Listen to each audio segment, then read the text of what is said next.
Hello guys, welcome to my channel behind the cinema. ఈరోజు మన topic ఏంటంటే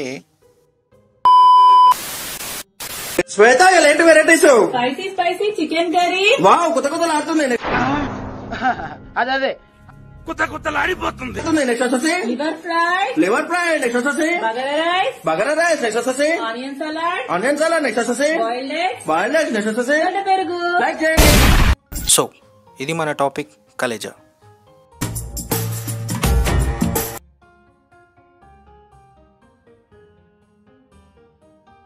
cinema release అయిన 15 years తర్వాత గురూజీ బి లైక్ రిలీజ్ చేసినప్పుడు చూడరు, ఇప్పుడు రిలీజ్ కోసం యుద్ధాలు చేస్తారు.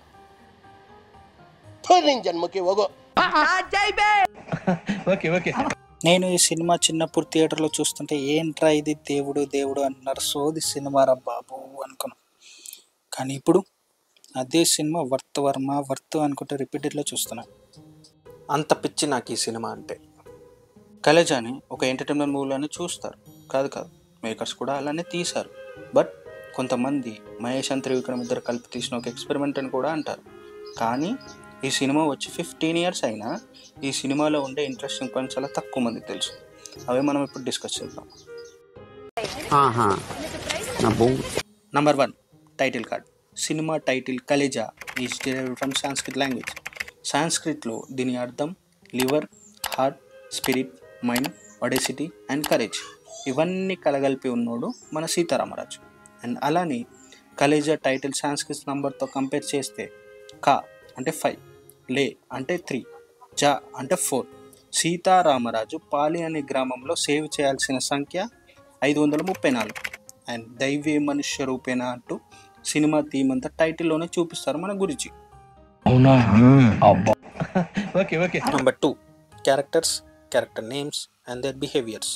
దీంట్లో నెంబర్ 1, సిద్ధాస్ క్యారెక్టర్. యాక్చువల్గా సిద్ధ అంటే సాంస్క్రిట్లో అచీవ్మెంట్స్, వన్ హూ అకంప్లిష్డ్ అని అర్థం. And Siddhars were saintly persons who achieved results in medicine. First scene చూడండి, మీకు ప్రాపర్గా అర్థమవుతుంది. ఎందుకయ్యా ఇంతమంది చచ్చిపోతున్నారు? ఏం తప్పు చేస్తాం? ఊరు వల్ల కాడు కావాల్సిందేనా? ఏం చేయలేమా? మందు లేదా?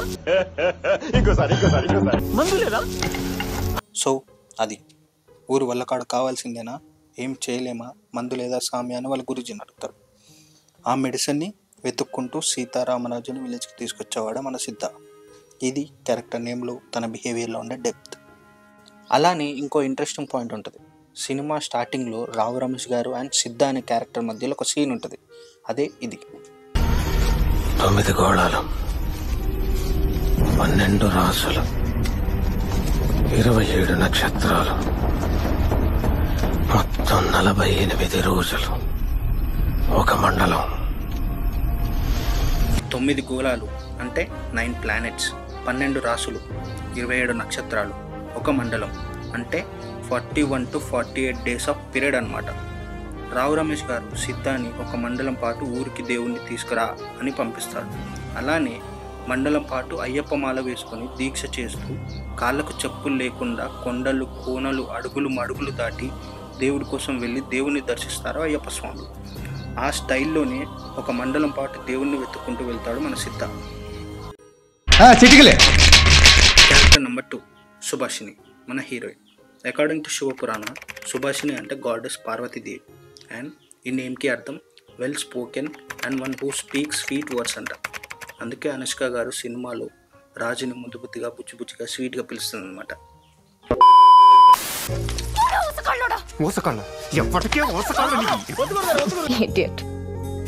ఒక్కసారి ఒకలా మాట్లాడతాం, నేను నమ్మలేను రాజు.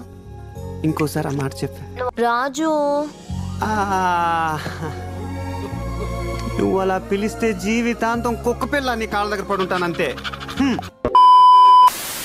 ఊరు మొత్తం సీతారామరాజును దేవుడు అనే ఫీల్ అవుతారు, ఒక ఎంఎస్ నారాయణ గారు తప్ప. సినిమాలో ఒక సీన్ డిలీట్ చేశారంట. ఎంఎస్ నారాయణ అండ్ మహేష్ గారి మధ్యలో కన్వర్జేషన్ సీన్ అది. ఎంఎస్ నారాయణ, నువ్వేంటయ్యా పువ్వులు రావాలని నీళ్ళు రావాలని కోరుకున్నావు, అదేదో బోర్ నుండి బీర్ రావాలి, బావి నుండి బ్రాందీ రావాలని కోరుకోవచ్చుగా. మహేష్, నువ్వు కూడా ఏంటయ్యా నేను ఇక్కడికి అమ్మాయిలు వచ్చేస్తారా అనగానే నెక్స్ట్ షాట్లో మెడికల్ క్యాంప్ అంబులెన్స్ వస్తుంది, అందులోంచి అమ్మాయిలు దిగుతారంట. మెడికల్ క్యాంప్లో ఫైట్ తర్వాత ఒక సీన్ ఉంటుంది. నువ్వు అన్నట్టు నేను దేవుణ్ణి అయితే వీడిని చంపు వాడిని చంపు అనకూడదు. ఇది ఉందా, ఇది చచ్చింది.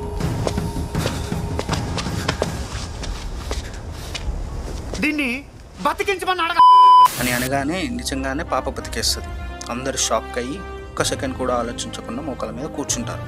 కానీ ఎంఎస్ నారాయణ గారు మాత్రం ఒక 2-3 సెకండ్స్ అలా ఆలోచిస్తూ అతను కూడా దేవుడి ముందు సరెండర్ అయిపోతాడు.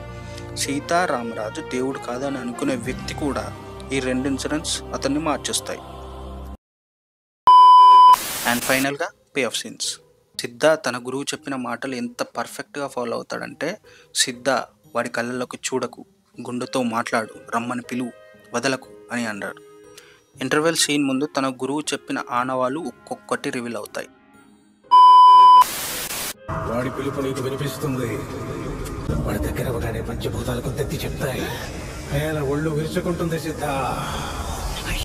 ఎవరిని చూస్తే ఆకాశం అభిషేకం చేస్తుందో, ఎవడి వేలు చివర నిప్పు గుంపని నాట్యం చేస్తుందో, ఎవడు తాకితే నీ నుట్టుట పుట్టవుతుందో అని లాస్ట్ కన్ఫర్మేషన్ అవ్వగానే సిద్ధ అప్పటి నుంచి సీతారామరాజు కళ్ళల్లోకి చూడటం ఆపేస్తాడు.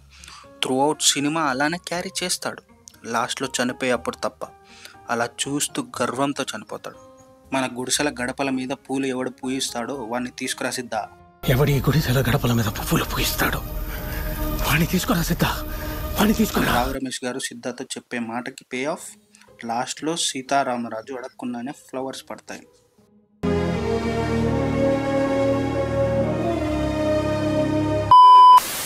సిద్ధుడు దేవుడి దగ్గరికి ఎలా రీచ్ అయ్యాడో ఒక్క డైలాగ్లో చెప్తాడు.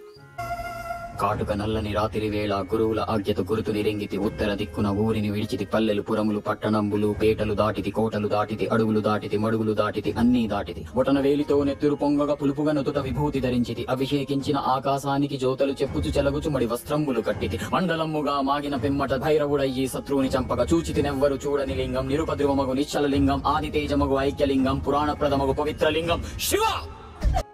And that's all for the video guys. ఈ వీడియో నచ్చితే లైక్ చేయండి, షేర్ చేయండి, సబ్స్క్రైబ్ చేసుకోండి. Bye bye.